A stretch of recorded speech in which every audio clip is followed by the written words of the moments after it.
Oke, Assalamualaikum warahmatullahi wabarakatuh. Perkenalkan, nama saya Jihanur Azizah dengan NIM G04219037 dari kelas Ekonomi Syariah E.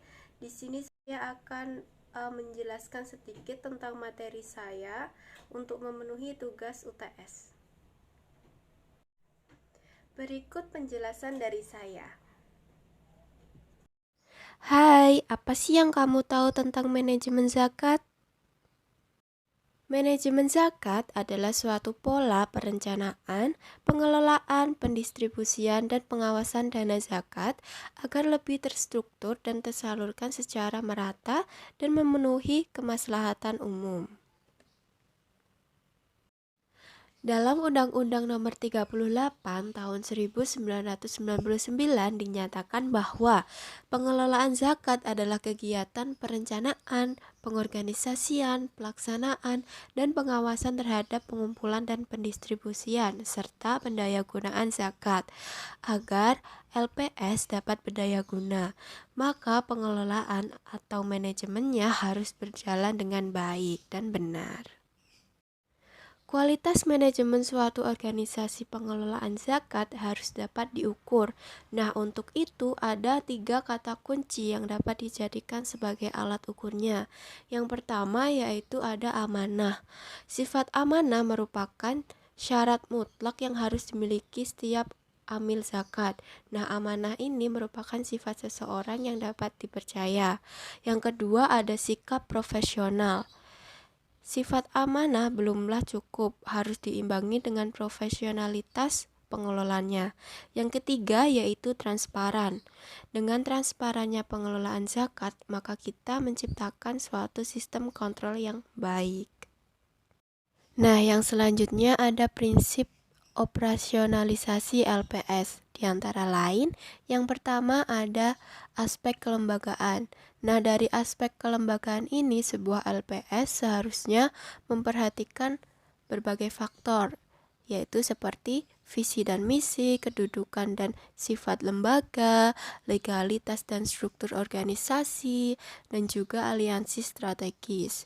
Yang kedua ada aspek sumber daya manusia. SDM merupakan aset yang paling berharga. Yang ketiga yaitu aspek sistem pengelolaan. LPS harus memiliki sistem pengelolaan yang baik dengan unsur-unsur yang harus diperhatikan seperti LPS harus memiliki sistem, prosedur, dan aturan yang jelas, memakai IT, dan juga manajemen terbuka dan sebagainya. Nah, selanjutnya ada tata cara pengelolaan zakat yang baik dan benar menurut para ulama. Yang pertama, para ulama sepakat bahwa yang berhak mengumpulkan zakat pada harta tetap dan mendistribusikannya adalah seorang pemimpin yang ada pada suatu daerah kaum muslimin tersebut. Hal ini tidak boleh ditangani secara perorangan, termasuk pendistribusiannya. Yang kedua, yaitu para ulama telah sepakat bahwa pengumpulan dan pendistribusian zakat pada harta bergerak, baik berupa uang maupun barang dagangan, dilakukan oleh pemimpin. Agar terciptanya pengelolaan yang baik, suatu negara yang mayoritas penduduknya muslim seperti Indonesia, pemerintah seharusnya membentuk suatu badan tertentu yang mengurusi masalah pengelolaan zakat. Nah, dibentuklah BAS ini atau Badan Amil Zakat. Organisasi ini sudah terbentuk mulai pusat sampai daerah. Atas keseriusan pemerintah menangani pengelolaan zakat, maka pada tahun 99 pemerintah telah menerbitkan UU nomor 38 tahun 1999 tentang pengelolaan zakat.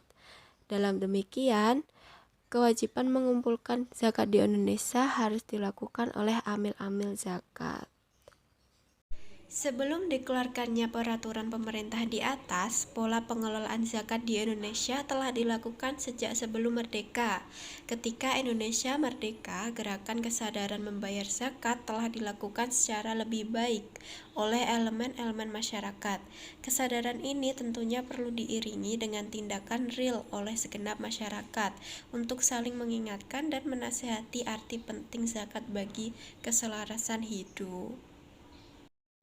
Demikianlah presentasi yang dapat saya jelaskan. Kurang lebihnya mohon maaf. Wassalamualaikum warahmatullahi wabarakatuh.